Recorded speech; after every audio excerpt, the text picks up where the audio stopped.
December 14వ తేదీన మాల ఉద్యోగుల ఆత్మీయ సమ్మేళనం తాడేపల్లిలో నిర్వహిస్తున్నట్టు మాల మహాసభ వ్యవస్థాపకులు మల్లెల వెంకట్రావు ప్రకటించారు.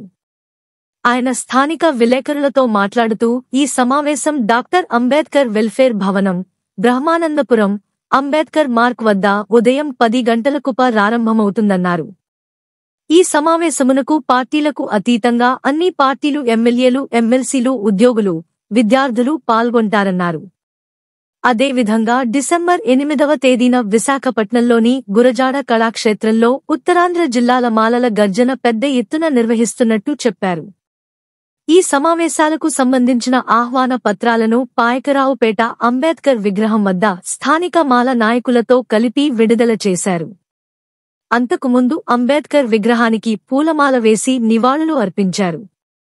ఎస్సీ, ఎస్టీ రిజర్వేషన్లు వర్గీకరణ అంశంలో సుప్రీంకోర్టు ఇచ్చిన రాజ్యాంగ వ్యతిరేక వర్గీకరణ క్రిమి లేయర్ తీర్పు రద్దు చేయాలని మల్లెల వెంకట్రావు డిమాండ్ చేశారు.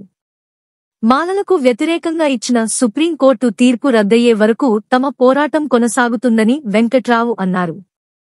ఒక పథకం ప్రకారం ఎస్సీ, ఎస్టీ, మైనార్టీ ప్రజలకు భారత రాజ్యాంగం ఇచ్చిన హక్కులను, రక్షణలు, భద్రతలు నిర్వీర్యమయ్యేలా పాలకవర్గాలు తమ రహస్య ఎజెండాలను సుప్రీంకోర్టు తీర్పు ద్వారా అమలు చేస్తున్నాయని అన్నారు. ఎస్సీ, ఎస్టీ రిజర్వేషన్ రద్దు చేయడం బీజేపీ ఎజెండా. ఈ ఎజెండాను అమలు పరచడంలో భాగంగానే ఎస్సీ, ఎస్టీ క్రిమిలేషన్ తీర్పు అని అన్నారు. సుప్రీంకోర్టు రాజ్యాంగ ధర్మాసనానికి కూడా సమగ్రమైన గణాంకాలు ఆయా రాష్ట్ర ప్రభుత్వాలు ఇవ్వలేదన్నారు. జస్టిస్ రామచంద్ర కమిషన్ నివేదికను అబద్ధాల పుట్టని జాతీయ ఎస్సీ కమిషన్ కొట్టువేసిందన్నారు. ఈ సందర్భంగా స్థానిక మాల నాయకులు మల్లెల వెంకటరావును సన్మానించారు. ఈ కార్యక్రమంలో మాల నాయకులు పెదపాటి మేఘ రంజన్, ఇంజరుపు సూరిబాబు, చిలుకూరి పేర్రాజు, నెలపర్తి నాగరాజు, కువల కుమార్, పల్లా ప్రసాద్, తాటిపాక లోవరాజు, ఐఎన్ మూర్తి, జిచంటి, బోడపాటి సతీష్, గారా రమేష్, గారా రాజు, ప్రసాద్, ఎంపీ, ఏనుగుపల్లి శ్రీను, కుల చిట్టిబాబు, బోడపాటి రాంజీ, రాజు తదితరులు పాల్గొన్నారు.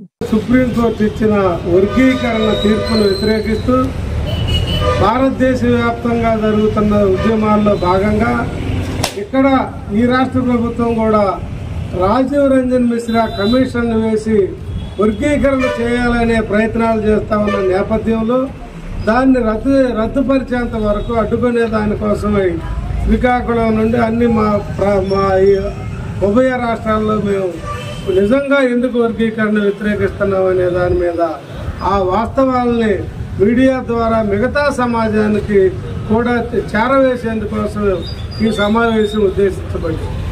ఎక్కడ మీటింగ్ అయినా సరే వారు పిలిచారంటే మనం పిలిచారనుకుందానికి ముందంజలో ఉంటారు, వచ్చి డేట్ ఇస్తారు, వస్తానంటారు. ఆయన వచ్చి ఆయన ప్రసంగం ఆయన తీసుకుని వెళ్ళిపోతారు. కానీ ఎటువంటి రాజకీయ పార్టీతో సంబంధం పెట్టుకోడు ఆయన. ఎందుకంటే నాకు తెలుసు 96 నుంచి అన్నయ్య గారు మేము చిన్నప్పుడు మంచి వయసులో ఉన్నప్పుడు మరి అర్జున్ కానీ, నేను కానీ, గార సంజీవరావు కానీ, మన ఏరుపల్లి సూర్యనారాయణ కానీ, మన నలపర్తి నాగరాజు కానీ, అప్పుడు మేము యూత్ వారిని అలాంటి టైంలో కూడా అన్నయ్య గారు వచ్చినప్పుడు రామారాజ్యంలో రూమ్ తీసి మాకు అక్కడ ఎన్నో మాకు సలహాలు ఇచ్చి మమ్మల్ని ముందుకు నడిపించేటువంటి వ్యక్తి మళ్ళీ వెంకటరావు గారు.